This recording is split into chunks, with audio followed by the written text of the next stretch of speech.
how what was the challenge of creating a specific theme or music for Marvel's Runaways that you were like, I wanted to stand out from the other Marvel series that stands on its own?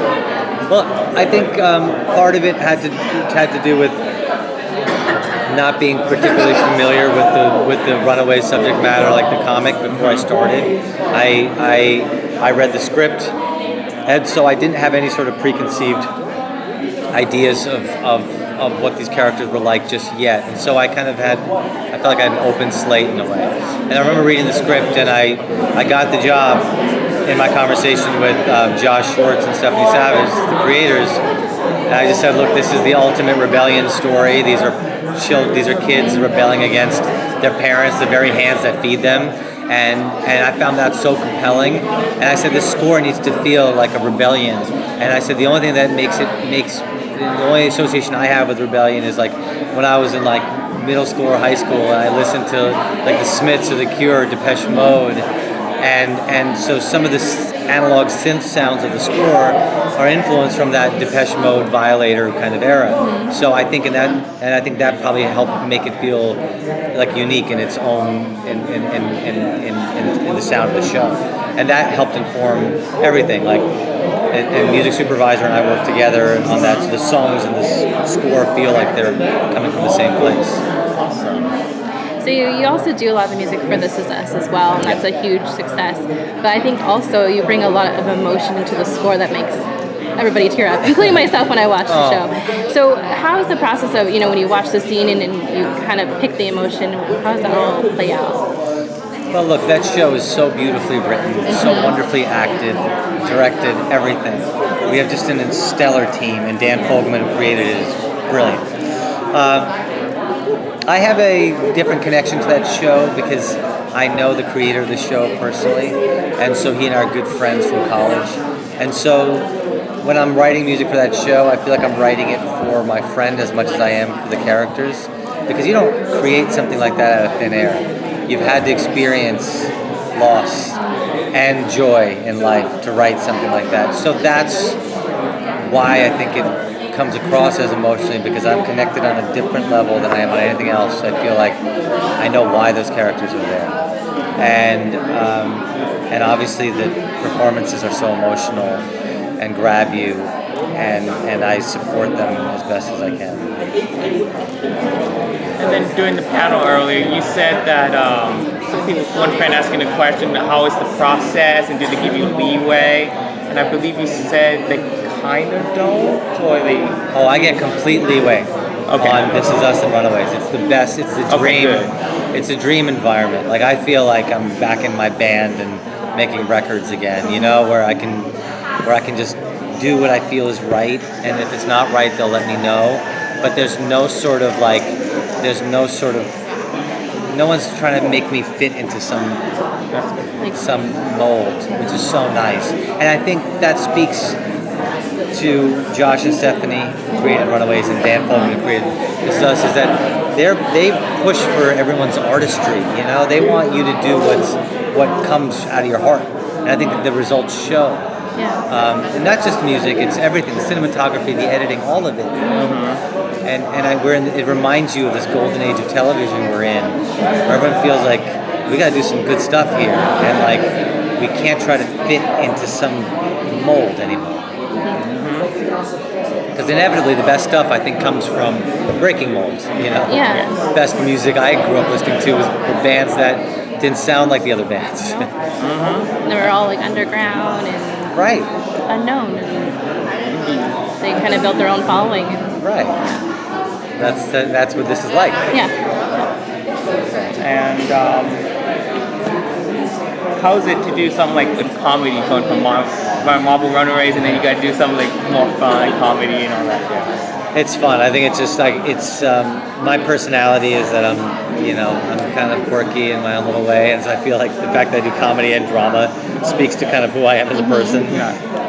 I'm not this dark, I'm not a dark person, which would make me only score certain horror. Like, I don't think that way. It speaks to my personality, so I love being able to do it all. Like, not all, but able to play both, sides, and it's lucky to be able to do it, and keeps it just constantly interesting and fun for me. You do love what you do, and so you can see it right in your work and right here, and you're just talking about what you do and everything. No, I love what I do. And it shows. The product is great what you do. Thank you so much.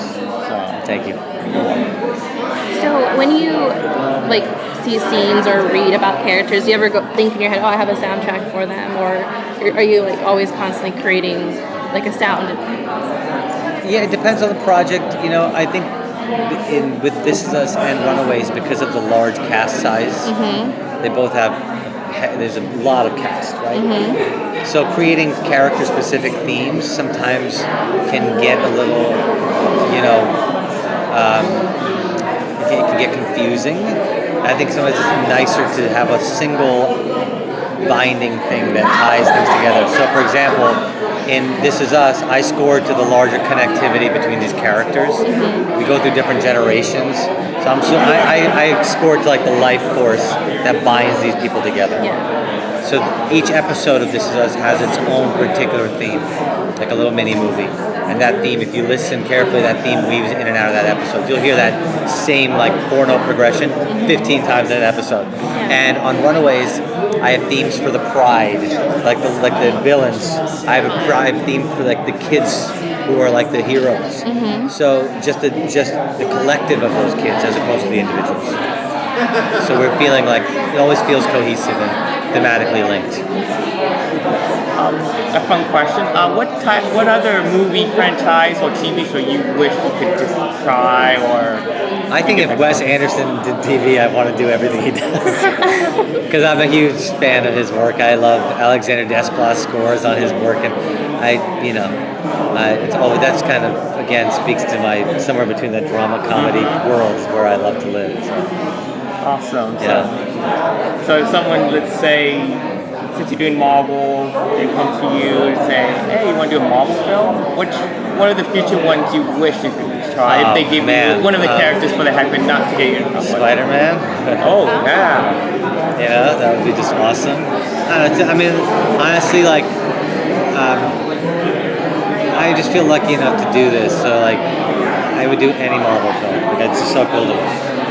That's awesome. You have like a musical background. How did you fall into this passion of music? You kind of mentioned a little bit like icons that you kind of looked back onto and inspired you, but what really got you into this? I started off in a singer-songwriter of a band and toured and made records. And a friend of mine, Dan Fogelman, who created This Is Us, he had created a TV show, on ABC called The Neighbors. It was a sci-fi comedy. And he called me second season to say, hey, do you want to take this job?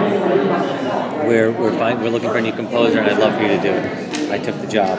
And not knowing even if this was a role I wanted to be in, like scoring. I never thought that. And then that opened up this whole world for me, and it was the best decision I made. That's how I got into it.